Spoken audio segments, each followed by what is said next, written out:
Magnus Carlsen, the world champion, takes on Artemiev in the final of the AIM Chess Rapid. This video is going to be a bit different, because I'm going to have a look at the games in reverse. We will start at the end, and then we will go forward, as usual, and discuss the game together. First up, let's introduce the players. Artemiev is 23 years old from Russia. He is Rapid World number 12. So first up, Artemiev has white, Carlsen has black. If we look at this position, let's talk about the material. Black has a queen, white has two rooks for it, but white is in big trouble. Let me explain every arrow. Black is threatening checkmate at the moment, and there is no good way to stop it. The knight is covering the f2 square. These two rooks are doing nothing. Now we go back 10 moves. So 5 moves per side. And then we can see how things change. 1, 2, 3, 4, 5. So 5 moves ago, white had a queen. So it looks like something happened on the c file. If we go forward a bit, rook c1, the rooks connect. But now Carlsen plays bishop c4, disconnecting the rooks. And after take, and then we get this position. So we're going to have a look at this very soon. So let's go from here. And we go back 5 moves again. 1, 2, 3, 4, 5. If we consider this situation, notice 5 moves later, it looks like these pawns are off the board. There's pressure on the e-file. That pawn is weak. This pawn is very strong. This bishop is holding the queen side. I mean, it's just controlling so many light squares. So Magnus, he's going to sacrifice 2 pawns. So stick around. Let's see how he actually does it in this game. Let's go back 5 moves again. 1, 2, 3, 4, 5. So if we look at this position, he's just launched both his pawns, his flank pawns, the A and the H, to get a lot of space. We have a brilliant knight in the center. If white ever trades, then you're going to take with the rook, and then your king is going to be very weak. This bishop is a complete rock. 1, 2, 3, 4, 5. So let's discuss every arrow in this position. This bishop attacks the rook. That's why we saw it move over. But if you remember 5 moves later, this bishop is going to trade itself for this. Now, why are we going to give up the bishop for the knight? It's because we need to come in here. This is the square that black is going to take over, the e4 square. And later we are going to launch our h-pawn to create an attack. Let's go back. 1, 2, 3, 4, 5. And we have this opening where looks like white is putting some early pressure in the center. We got a well-placed knight. We got pressure here. Black has castled. So now we take it from the top. Both sides have 15 minutes on the clock plus 10 seconds per move. c4, knight f6, knight f3, c5. We have the symmetrical English. Knight c3, e6, e3, d5, d4. So we have this central tension. Symmetrical position, but Magnus now plays a6. The point of this move is if white plays a careless move like bishop e2, white is actually wasting time. This looks perfectly logical because you're just going to castle, but you actually lose time. Take, b5. Typical way for black to get space in these kind of positions. And white has wasted a move, moving the bishop back.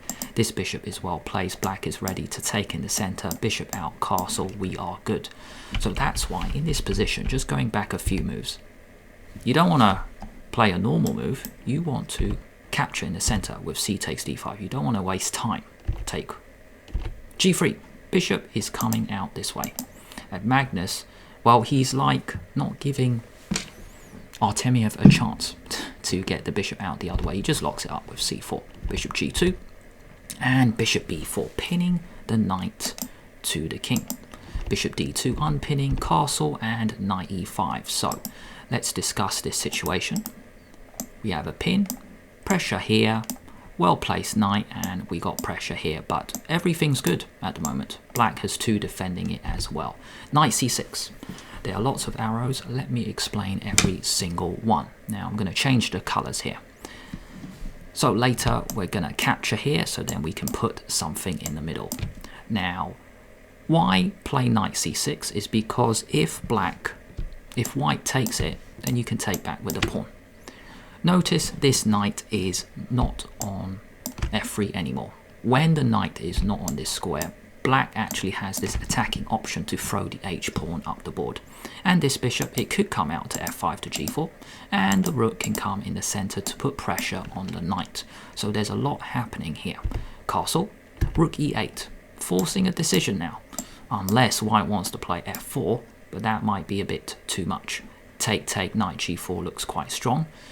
Or even after f4, you might go h5, you might go bishop f5, you might take. Actually, f4 looks quite aggressive. I wonder why he didn't do it. Let me have a think. And then I'm going to turn on the engine just to check. Now f4, maybe bishop f5, maybe bishop c3. After rook e8, I was just wondering, in the game, knight takes knight was played, but why not f4? It's because I just checked with the engine right now. We're going to take, and then we are going to fill this square with bishop f5. Gonna put a piece on this square, and the thing is, this knight can be kicked away because this pawn is gonna go to f6. So let's say g4, getting space, bishop in the middle, and then you're gonna come in. So I know you don't want to trade, but we're gonna actually get the knight in anyway. So let's say h3 just to defend, and we're in. And black is much better. We got a perfect knight. This knight is not perfect because we are going to kick it away. So that's why Artemiev didn't play f4, because I was wondering, f4 looks quite aggressive.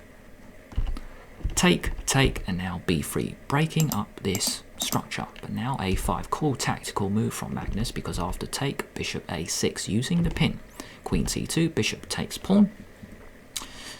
I discussed this before when we looked at the game in reverse. This is really where Magnus is going to dominate. It's really about the e4 square, and we're going to throw in h5 for an attack. Rook b1, take, knight in, bishop back to e1. This bishop looks a bit tragic, but if we can go f3, bishop f2, e4, trying to open it up, then the bishop pair might come to life. Now h5. Queen d1, attacking the pawn first, but this encourages h4. h4, g4, huge move because it looks like there are a few holes around the white king. a4, dominating position. Let's talk about each arrow. Bishop is amazing. You can never take because now the rook comes in and the king is so dangerous. The queen can come in as well. Very dangerous position. a3, squares. It's all about squares. When every pawn push, you could think of it as a weakness. Now this square belongs to white, to black, but this square, the b4 square, belongs to white. Bishop b3, queen e2, and now rook e6. Good multi-purpose move. You defend your pawn, and you come in with rook f6. So now rook c1, putting pressure. Queen g5, attacking the pawn. Rook g6 is next. f5, it's coming in. f4, kicking the queen away, but this is exactly what Magnus wants. The queen drops back, and it's like you want your pawn on f3 to kick the knight away. Bishop b4, but queen out the way. f5. Why did white play f5? It's to stop black playing rook e8. This is too dangerous, so Artemiev plays f5, forcing the rook all the way back. Now, at the moment, black doesn't have the chance to double rooks. Black has got white to overextend. Notice the last few moves have been g4, bishop b4, f5, but these pawn moves are a weakness. Queen e1, attack the pawn, queen d8. Really cool move. Magnus is saying he just doesn't care about the pawns. Now queen defends the pawn on h4. This pawn drops, but Magnus is saying it doesn't matter. It doesn't matter that I'm going to be down a few pawns. Rook takes pawn, and now h3. Amazing. It's just an amazing move. This amazing idea. You play h3 to stop your opponent playing h3. Not that it's really a threat because the knight can come into g3. Now why on earth does Magnus play this? Because after take queen g5. And the point is this bishop can't move anymore. So if you play bishop g2, we're in. Really, what has happened? Black has lost this pawn, but white has lost this pawn, which is more important. So what an idea from Magnus. Also, you're targeting the pawn on e3. The queen still needs to defend it.